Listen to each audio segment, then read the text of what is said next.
Hello and welcome back to another episode of Fully Booked, the Hidden Gems author podcast in which Craig Touch, myself, Roland Hume, chat some of the interesting figures and leading lights of this crazy industry of writing and publishing. And today we have a very multi-talented person joining us. She is Terena Bell, who is a book publicist and an author. She wrote a book in 2022 called Tell Me What You See, which has the coolest cover.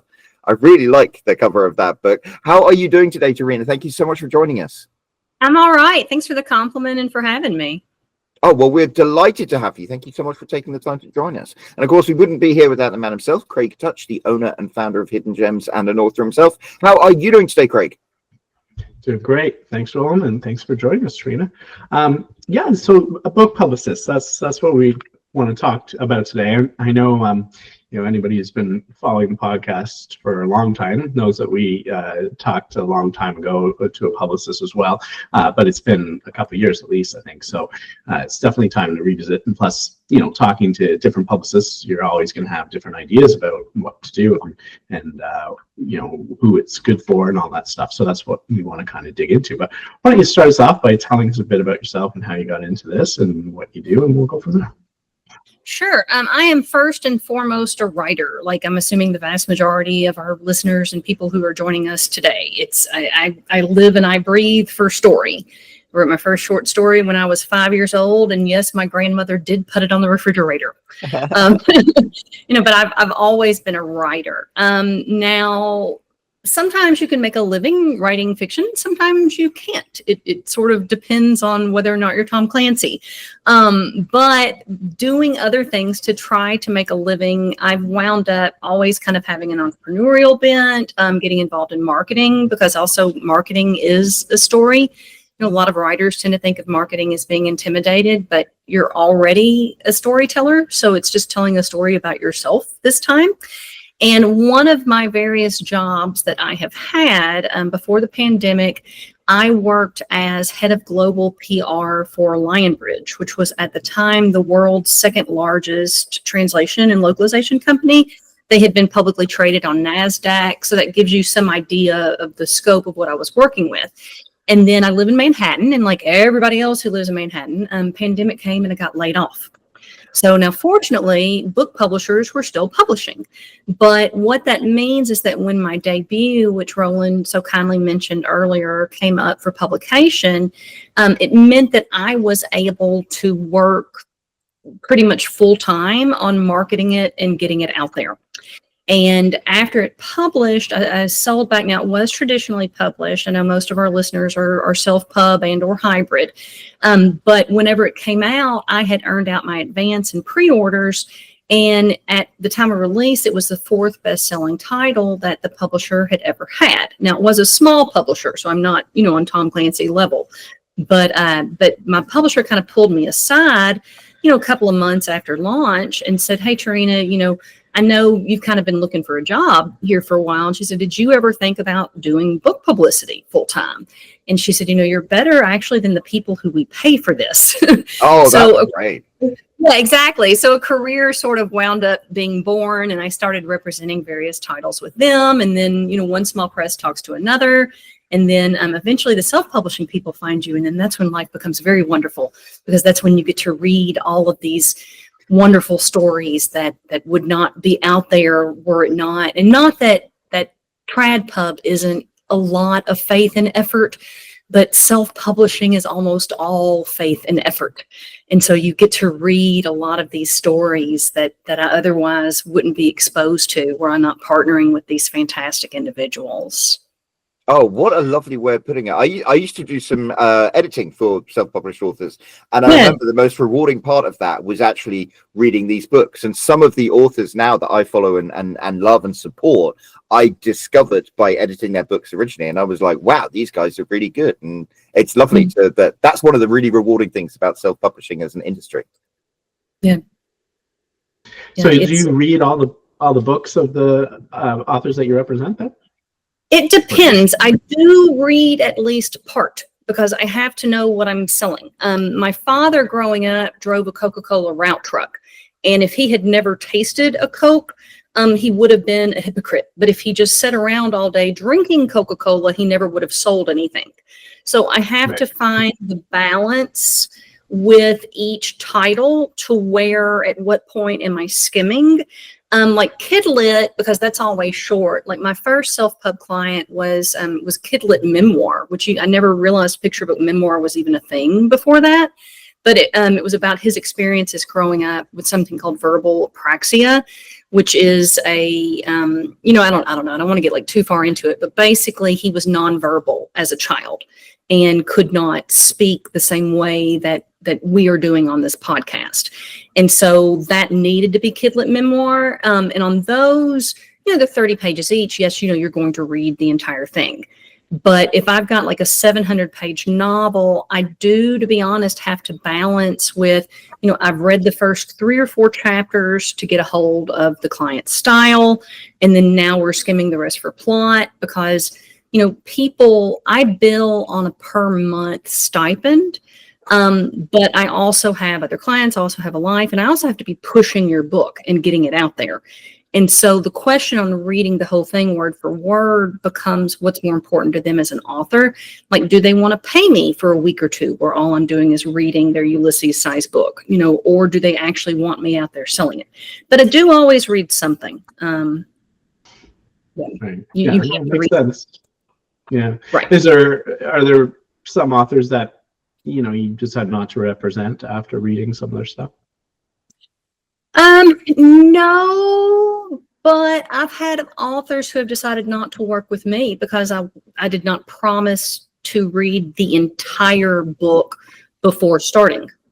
And it's funny because I do wind up reading the entire book more often than not. But again, it comes down to what's important to people. And I always focus with folks on goals. And a lot of people, you assume, that people's goal is that they want to sell more copies. And sometimes your goal is that you want to be read. A lot of times that's why you're putting this out there, because you've spent 10 years, 2 years, a month of your life or whatever it is on this, and you want to be read. And if you want to be sold, you do different things than if you want to be read. And like with the young man who had the Kidlit, he just wanted people who are now kids growing up to know they weren't alone. And that's very different from being widely read and very different from making sales. And so to me, everything I do goes back into what is that main goal. And if their goal is to be read, heck yeah, you're going to read the whole thing because you can't even help them make the goal yourself, But if it's to sell, sometimes you just want to know, like I said with my dad, if he drank Coca-Cola all day, he'd be too fat to roll the drinks into the grocery. He did get diabetes. Oh, I can imagine. No, I agree with that completely, because that's sort of one of the first questions I'll ask when I do an author consult is what their author goals are. And it is, as you said, it's very different if your goal is to make a lot of money as an author than it is if you just want to write the books that you want to write and you don't really care so much about the sales. And those are both equally valid goals, but the strategy that I would recommend are different. And it sounds exactly. Yeah. And it's interesting because if you look at what Hidden Gems offers, it's complementary to PR, but it's not just PR and publicity. Like you said, your holistic strategy. And you don't even have to be hiring somebody to kind of need to know where you're going. You could be doing everything yourself. And, if you don't, I grew up in Western Kentucky, and Nashville, Tennessee was our closest metro. And my mom used to say, there's always more than one way to get into Nashville, but you'll get there faster if you take the interstate. I like that. That's a lovely southern expression. So I guess sort of what I was getting at though is, have you ever or can you imagine the situation where an author comes to you and asks you to be their publicist, but when you read the book, it's not one that you think maybe is ready to be sold, or you're not going to be able, because that comes to me sometimes, but they're coming to me for advice, and so it's easier to still work with that person. But if you're trying to be a publicist, like we were saying with marketing, we've said this before, where you can do the best marketing in the world, but you need a product that people will want to buy at some point. And so if your book is not is not polished, if it's not ready, you're just kind of wasting your money. And I imagine it's sort of the same with publicity. You can't, you can publicize a book that's not good, but it's not necessarily gonna give them any value. I see what you're getting at. I'm really fortunate in that so far, at least, I've been doing this for 3 years, but so far, everything that has come to me has already been through, I don't know, and there's a lot of wisdom out there saying to hire a professional editor, and maybe you need to, or maybe you need to not look at it for a month and a half and then just thoroughly and objectively edit it yourself. But I've been really fortunate that everything that has come to me has been edited by somebody who was paying attention with their eyes for a line edit. To me, it's my job to help get it out in the world. Now, I'm trying to think, there was one man who wrote a comedy book about George Santos. And I did go back to him and I was like, hey, this is wonderful. It's hilarious, but I will do better selling. Like, it's my job to help get the book out there, not to judge it. But I did tell him, to be honest, we will have more success getting it out there in the news if it's like he needed some layout concerns. Does that make sense? Like, he also had cartoons in it, and he had a couple things running into margins. And I was like, it's up to you how this is formatted and how this is done. But these are things that are going to make it easier for me to get people to pay attention to this book. And these are things that are going to make it harder. And so we did delay starting on the project so he could kind of send them back to the person that he had doing DTP with him and say, hey, this is what I'm hearing. Does that better answer your question? Yeah. So, it makes sense. And it's good that you're willing to work with them to sort of help improve that, as opposed to just taking the money and knowing that, you're going to have a hard time. Yeah. Right. And for your own reputation, you want to be able to be successful, right? Well, yeah, because you do go, like, we do have sources and reporters who we go to again and again. And like there's a morning show, which that gentleman actually just left for another job. And I sent an email today and I was like, hey, who's the new guy? I used to work with Danny, but you do have people who you go to again and again. And if you're sending them crap, they're going to quit. You know what I'm saying? But at the same time, it's just, I guess I've just been really lucky. I've just been really lucky to work with amazing people who've put together great literature. But it's not ethical to put something out there that isn't ready. You're right about that. Yeah.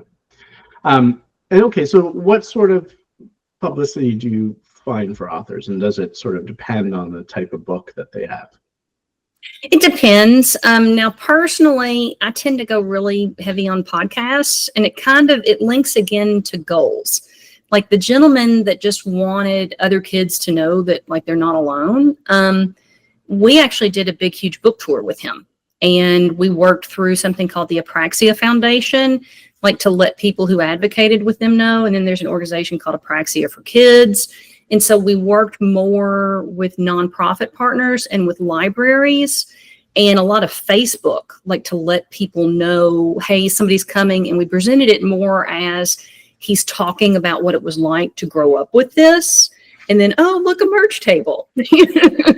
That doesn't work for everybody. Some folks, it's more the traditional bookstores, traditional libraries, or getting them, like I've got a new poetry author I'm working with that he used to write for Bill Maher and for the Late Late Show as a comedian.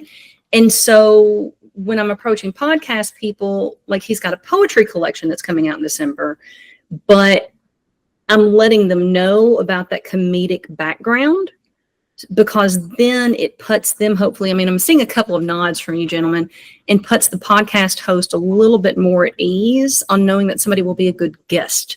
Because it's one thing to be knowledgeable, and it's another for them to stare at you for an hour while you kind of pull information out of them like teeth. So some of that is personality, some of that is client goal. It winds up being a mix. But I personally think that if you are more talkative, or if you are able to share that information more readily, and to do podcasts, I think as a guest and for it to work, for being read and for selling copies. I think somebody has to know who they are. And I think they have to be able to adhere to that and bring the conversation back to that. I'm big on those. Reviews can be hit or miss, in my opinion. Reviews can be great setup if you want to be in libraries. I know a lot of self-published authors. This one self-published lady I was talking with last week, she even tried to donate the books to her hometown library, and they still wouldn't take them. And, you know, it was because she didn't have like a stirred carcass or whatever. But I think that really it was more the stigma that that individual librarian had against self-pub or indie authors. But that very much was a goal for her. She grew up getting all of her books at the library. She wanted to be in the library. And so, you know, how you've got to hit reviews hard with her. You've got to basically do everything you can to counter this preconception that this woman already has. So, I kind of have a tendency to meander. You gentlemen cut me off if I'm not hitting where. Actually, everything you're saying makes an awful lot of sense. I had a great comment about the podcast with the guy who used to write for Bill Maher. I was like, oh, well, you know, back when Bill was funny, this is the guy writing it. Exactly. Hey, I might actually steal that one, Roland. So it was a different show. But yeah, I might actually steal that one. And it's funny because the angle that I'm throwing out on him, and he's trad pub, which is why I haven't sent him to you fellas. But the angle that I'm pushing with him is that we've had so many cuts in funding for poets and individual writers lately. Like for fiction writers and other and nonfiction prose writers, the NEA just did another round of cuts to like individuals who were getting grants for $20,000 2 weeks ago. And so I'm saying, hey, you know, he knows what he's talking about. He's funny. You're not going to be bored.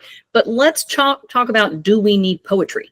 And so that's a way that you can almost get, it's like, how do you get, you know, a poetry book that's coming out from a small press in front of, you know, Bill Maher, you know, and we're probably not going to get him on the new Bill Maher show, but I'm just saying that's an example of how authors like look at what your book is about and look at what else you know.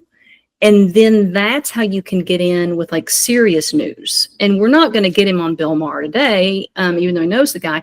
But fingers crossed, I might be able to get him on like state NPR and other things. You have to look at what you know that is in the news. And you have to figure out where's the thread, no matter how thin. It can be a single thread.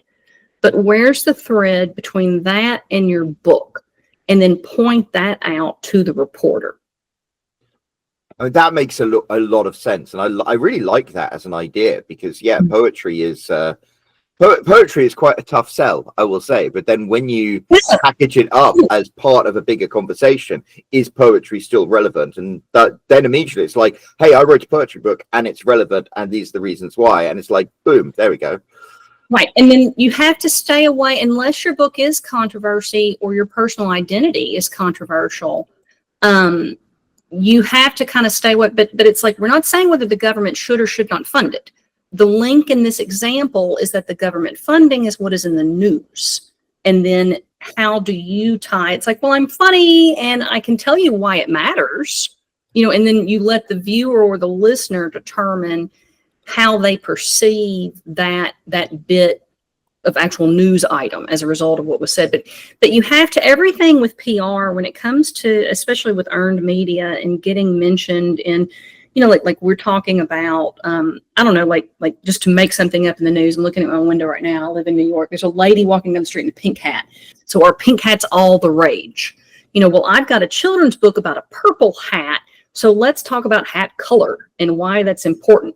It's everything that is like that.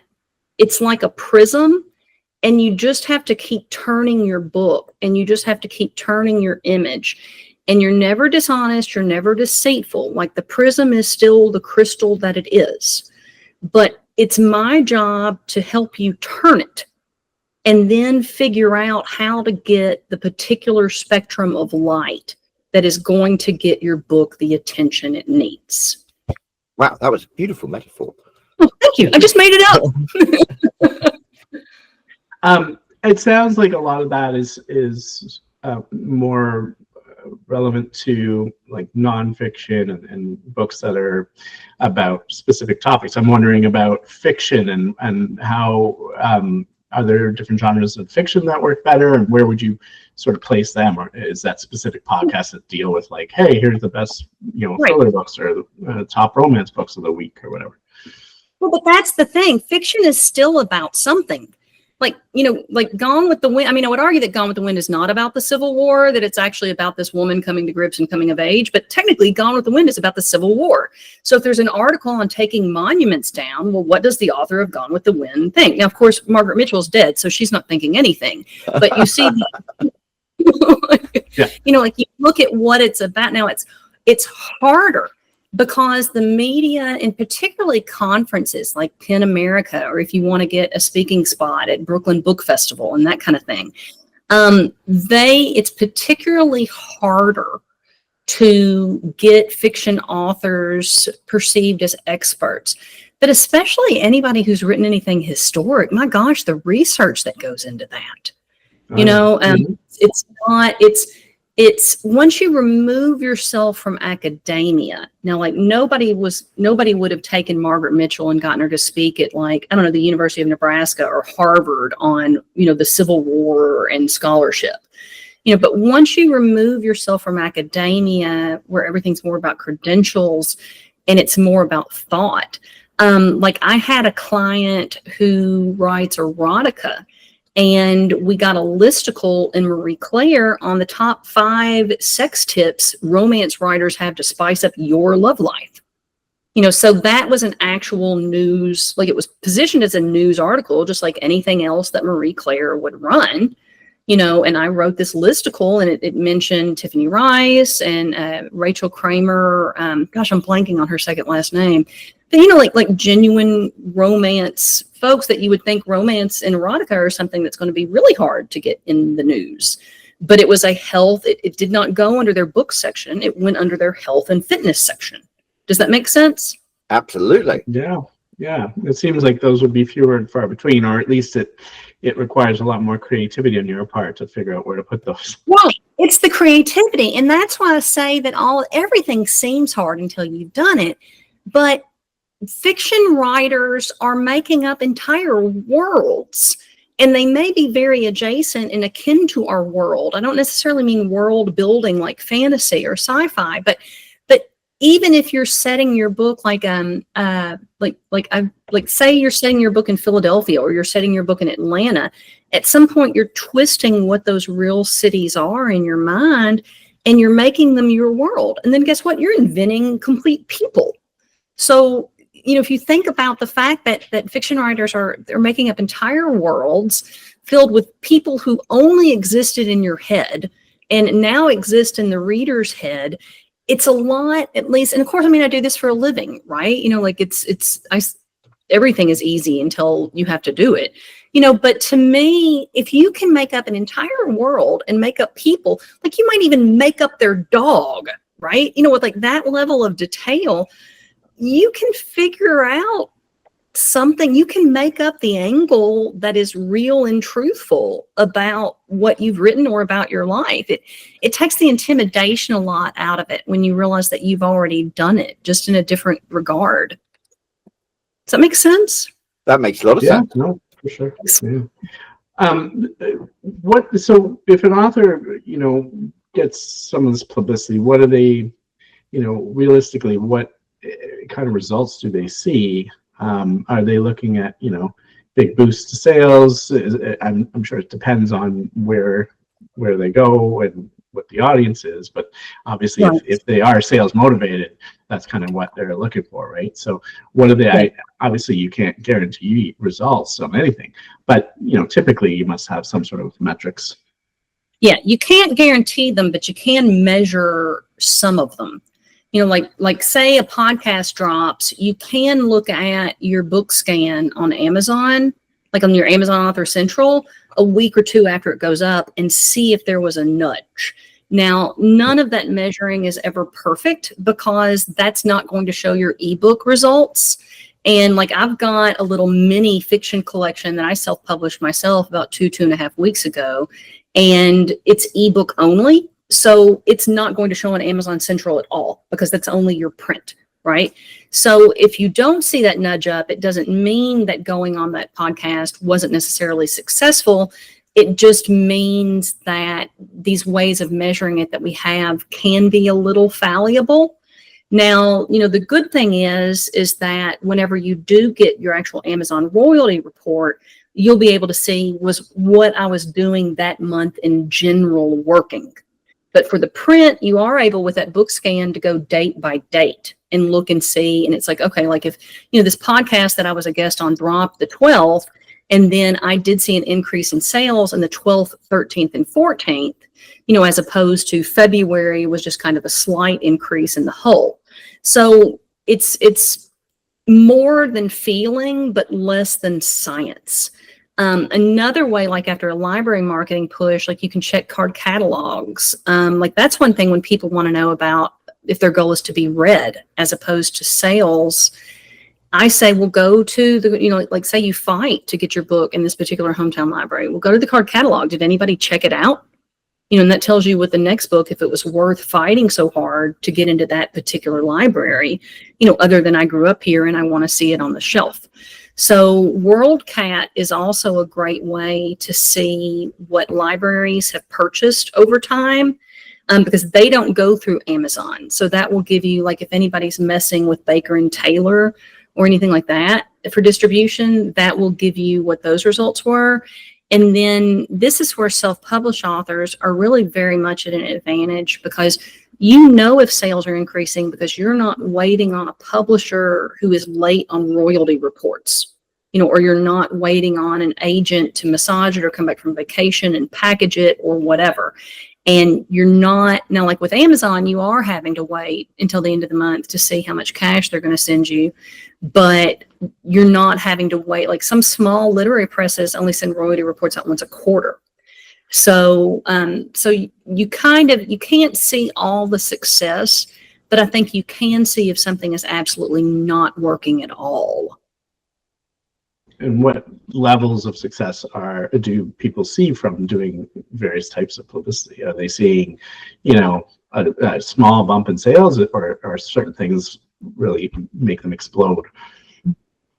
It depends again on the goal. Like, well, hold on, you may be asking something different. I was going to say, like, sometimes being on a podcast and then you see a lot more reviews, or like if you do decide to like post your book on NetGalley and then you either do or do not see reviews from that. And then, like I always tell people to have their friends fill out the form on the library website to ask that library carry the book, because then instead of you trying to push it on the library yourself and looking like you're selling something, that becomes a patron has put in an official request. And so if there's at least, like one or two good reviews, not Amazon or NetGalley reviews, but like in a literary magazine or Kirkus, or something like that the librarian can check against, then that becomes sales. Is that what you're asking? Is like what kind of tangible steps have I seen successfully linked to things? Well, I mean, since a lot of authors are sort of focused on sales and they'd want to figure out ways to increase their sales. I'm just wondering what sort of publicity will tie to those sales more, concretely, and what kind of sales bump they'd see, like a 10% rise, a 20%. They have to be able to sort of justify, the cost of spending on publicity with what they have realistically in store for them from that publicity. I've never measured it with a percentage because now I have had folks that their book has been out for a year or two, like a handful of authors who I've worked with that way. And then like the book wasn't, but even with that, most of my authors, the publicity is near launch. So you can't say what percent of increase over nothing, if that makes sense.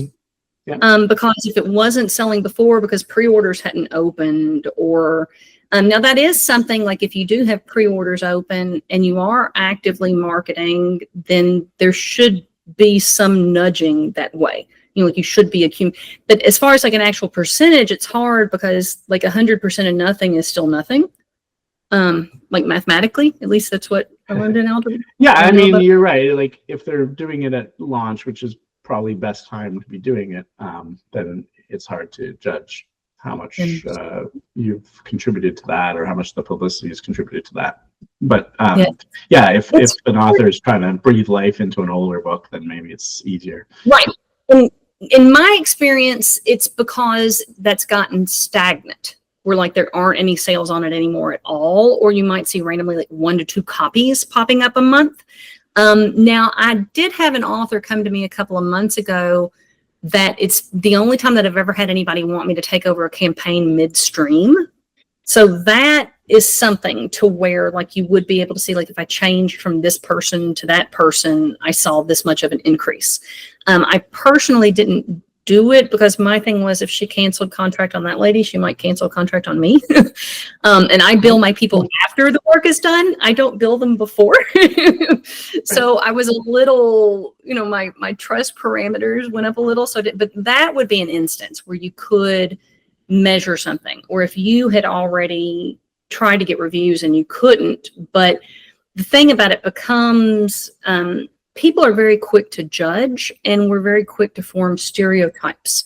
So if you've been knocking on the door of, I don't know, the New Yorker, for example, and they're ignoring you, and then you hire a publicist, it doesn't mean the publicist is going to get you into the New Yorker. You might have already, she might, like her best friend might work there, and she calls up her best friend, and the best friend goes, oh yeah, you mean that person that's already sent me their book 12 effing times? I'm so sick of that guy. And so maybe they could have gotten you in there, but you already burned it. So that's how starting kind of midstream can make it a little weird. It's almost like dating. Like if they don't go out after you've asked them 5 times, having your friends set you up is not going to be successful. I'm really impressed at the extra knowledge and extra wisdom I'm gaining from this. It's not just about books. I'm Southern. It's how we communicate. We never actually talk about Christ taught in parables. What can you do? In terms of the idea of somebody using publicity from day one and not being able to judge it, do you have people that have previously published books and not seen success, and then for the next book, that's when they're like, okay, well now I need some publicity, and in that sense you'd be able to say, okay, well look, you in your past you've only sort of done this, had this level of success, and now after publicity you've had a lot more? Or is it typically people are coming to you right at the beginning of their sort of career? I've done a lot of debuts. I've gotten a lot of authors that, especially with your mid-sized traditional publishers, a lot of those folks, the publisher promoted the debut, and now the publisher's leaving them kind of in the lurch and on their own for book number 2. But it's not something that I've had a lot. Now, I do have like a client that I did her debut, and we're starting next month on her second book, but in that case, I would have done it both times, I don't know. Yeah. Maybe that speaks more on my experience than it does the author experience. Well, a lot of authors these days, I think, are getting more savvy than when we started. Yeah. Roland and I, publicity wasn't really much of a thing, and now it's like, even now though, there's probably much more people or authors that I have spoken to that have never done any sort of, have never hired a publicist to help them than there are that have. But I think if you figured it out on your own already, you're probably just going to continue down that route. And yeah, and that's like the one lady who wanted to take me mainstream, or wanted me to take over mainstream. I asked her, I said, well, why did you cancel your contract with the first publicist? And she said she wasn't doing anything that I couldn't already do. My advice is I don't know, I used to own a translation company years ago, like separate from the one that I was working for when I was laid off. But when I ran that business, my rule of thumb was hire for your weaknesses. Like you didn't hire, like when I started the company, it was only me, right? And then I got an assistant, and then eventually you get a project manager, and then things grow and grow and grow. And the thing about it is like I always hired an accountant, because I went through calculus in high school and did pretty well on my AP/AB exam and that sort of thing. But general math has always been hard for me, right? You don't want to mess up the books. So I always farmed out the accounting, because that was the part that didn't come natural. That was the part that was more difficult, and I didn't want to screw it up. So to me, if it's something that you're already good at, it comes down to, do you have time? And if you don't, that's a reason to farm it out. Like, say you're working a 40-hour-a-week job, and you're going, like, say you work at the UN, and you know that UN week is next month, and that's also when your launch is, and you're not going to be able to do your book launch when you've got all of these dignitaries coming in from around the world. Or let's just say you work at Macy's and your book launch is in December. You're not getting off from Macy's in December. Like, that's not going to happen. So to me, it comes down to ability, and it comes down to time. And if it's something that you can do on your own, why would you hire me? You don't need me, Yeah, I mean, it's true for most things that are involved with the book launches. If you are a great cover designer, you don't need to hire one. But most authors are not, so that's a good thing to hire. Or you shouldn't do your own editing, so you hire someone. Right. Exactly. And then time is the other one. Is like, yes, I can do all of these things, but will I then have time to write my next book? Right. And like, if you're a graphic designer, don't pay somebody else to do your cover. Right. Now I would argue to some degree you have to be objective on it.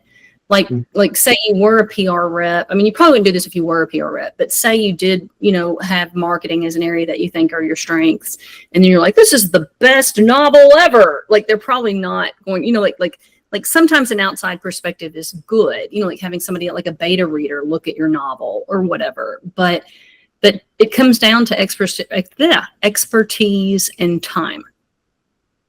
Right. And what sort of cost is involved with hiring a publicist for the various, and what are the various tasks that you do, or packages that you have, and breakdowns that you have, so that authors can judge whether or not it is worth their time to do it themselves, or to just hire out? Yeah. It's crazy.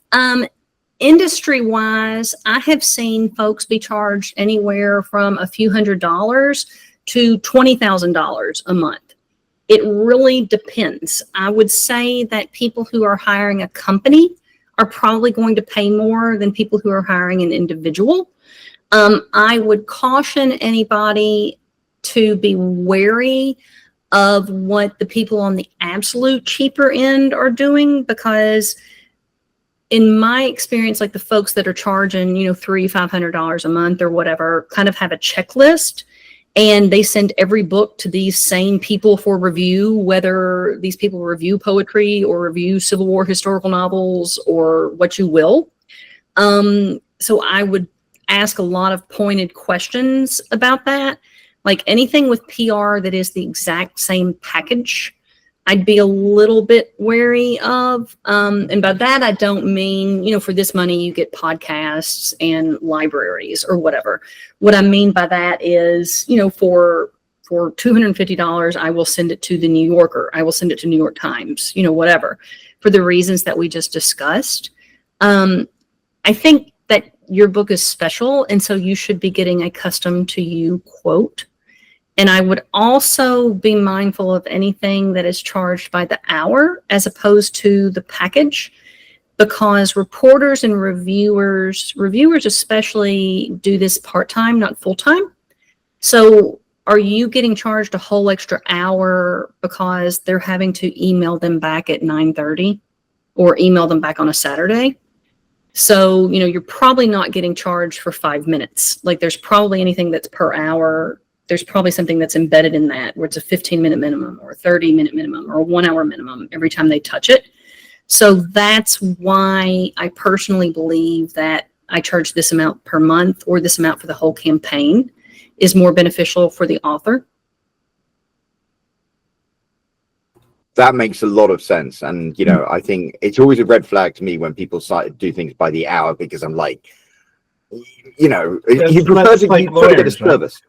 Yeah, exactly. Now, in some things, it makes sense. Like, if you work at Walgreens, like, it makes sense to be paid by the hour. But yeah, sorry, I think you were going to say something, Craig, and interrupted. No. I'm just saying that that's what lawyers do. Like, they'll bill you. Right. You take a 15-minute call with them, and they'll bill you for the hour, right? So exactly, and it's always round up. yeah, exactly. It's 15 minutes rounds to zero more often than rounds to a 60. So shouldn't you not charge me? So if an author is looking to publicize their book on their own, what's your advice for the key things that they should really focus on? Stay away from blog tours. Those are really huge right now. And they're great. Like if your name is John Jones and you're having to compete, like I had a cousin named John Jones and you're having to compete against all of the other John Jones. I mean, they're good little hits for getting you to have the SEO results. But to me, really and truly look at what your book is about and look at what you want to obtain and go after that and only that. You know, it's a lot of fun to make a playlist of what you were listening to when you wrote your book. And sometimes, like I have some authors that they just really, like I actually had a guy come to me once and his goal was to make his brother jealous. He wanted his brother to see his name everywhere so he could rub it in his brother's face that yes, he had finished the book and yes, he had published the book. Like in that case, like the playlist of what you are listening to is great. Because, you know, you're just randomly going to pop up in all these places. Like you want to get your name everywhere possible there. But the people who are reading the playlists are other authors. You know, like unless your book's about music, like obviously, like if you're Nick Hornby or something, that might be an exception. But yeah, you know, go toward where your readers are. And then that's one reason why I caution against the blog tours, because I just realized I didn't like actually sum up my point on those. For a long time, book marketing, and it's still calendar-wise, it's very modeled off of what the big five do. I'm not big five. Like, I'm going to be honest, I haven't had a single big five client. I don't even know what that would look like. But what Big Five does is Big Five goes where the readers are. And they go where the readers are by going where the books are. And to some degree, that makes sense, right? Like you want to have like a table in Barnes and Noble, like when they walk in, like that for a long time was paid for. You know, you want to be where the readers are. Like if you pick up Mystery Tribune and you're a mystery writer, you want to have a review in there. But what happens is that becomes a very, very, very crowded market. And, you know, I can't speak for anybody who's listening, but my little book, you know, my little 115-page, 125-page book, you know, is in the middle of where all of the other books are. And you can go where the readers are, but not necessarily where the books are. So my book was the first book, it was the first fiction that was published about the January 6th U.S. Capitol attack. So where else are people who might read that other than where all of the other books are? You know, they're at voter registration centers. And I'm now realizing that was like an opportunity that I passed over, you know, because I didn't actually look at voter registration centers. You know, they're military. They're people who care deeply about their country. You know, and so you look at, you know, they're going to be over 18 because, you know, people who are under 18 aren't registered to vote yet, even though I did have one YA series look at it as like something for like AP English level students because I integrated pictures from that day and that sort of thing with it. And because I integrated pictures, well, I got a lot of coverage from arts magazines. Because it wasn't just an art book, like let's look at what this exhibit was. Here's a book of Picasso to go on your coffee table. But it did have art in it, so that was something new to them. So you need to go where the readers are because that's who's going to buy your book. But if you go where all of the other books are, it's going to be a harder fight with lower return. So where else are your readers? Like one lady last week, she wrote a cozy where a cat helped solve the crime. Well, let's look at the cat conventions. Let's look at the cat podcasts. You know, like you can go where all of the other books are. And some people, they just really want to see their name in Kirkus or really want to see their name wherever all those things. And that's okay. You know, we work hard and we deserve to be recognized for it. But if your goal is sales and not to feel good and not to make your brother jealous and not to be read and not to all these other things, where you have to go where the books are. If your goal is sales, you can go where all the other books are and maybe be noticed. or you can go where the books aren't, but the readers are, and get their attention that way. That makes a lot of sense. Wow. That's deep. That's unfortunately we're approaching the top of the hour, but that's almost like a great place to kind of wrap things up. You've really opened my eyes to some different perspectives on how to approach publicity. Well, it just feels deep, Roland, because I talked for a long time. Thank you. Well, before we wrap things up, and Terena, you can tell everyone where they can find you. Craig, do you have any final questions? No, listen, I think that last point makes a lot of sense. I mean, it really, really does when you think about it, is, find out where people are going that would want to read your book that other people haven't already flooded their attention with. And, the trick is finding that, but maybe that's one of the reasons why they want to hire somebody like you. So thanks for coming on the show and telling us all about it, because that was just some great tips. And I think that, people will think twice about ignoring the publicity side, and maybe whether or not it really does make sense to hire somebody who really knows what they're talking about. Yeah. Great. Well, okay, so Terena, where can everyone find out more about you? Not just about your service as a publicist, but also your book and your writing and your short stories and everything like that. I believe you've written for 100 publications. Yeah, I'm just old. I'm a whole lot older than I am. Like by the time you get to your 40s, you'll have written for more than 100 publications too. You can find me online at Terena, and that's TERENA. Bell, BELL.com. And then I've got like a small, if you click on publicity work, there's just like a small little blurb. I'm horrible. It's like I'm great at PR, but I'm horrible at websites. So I've only got just like a small little blurb about that, but it is on there. And then I am one of maybe 12 people from the writing community who is still on Twitter. If anybody wants to hit me up there, it's just Terena Bell, all one word. And again, my first name is TERENA, and then Bell, like church bell, Taco Bell. And then I'm on Blue Sky with that same handle as well. So. Well, that is brilliant. We shall make sure to pop a link down below in the description of this video.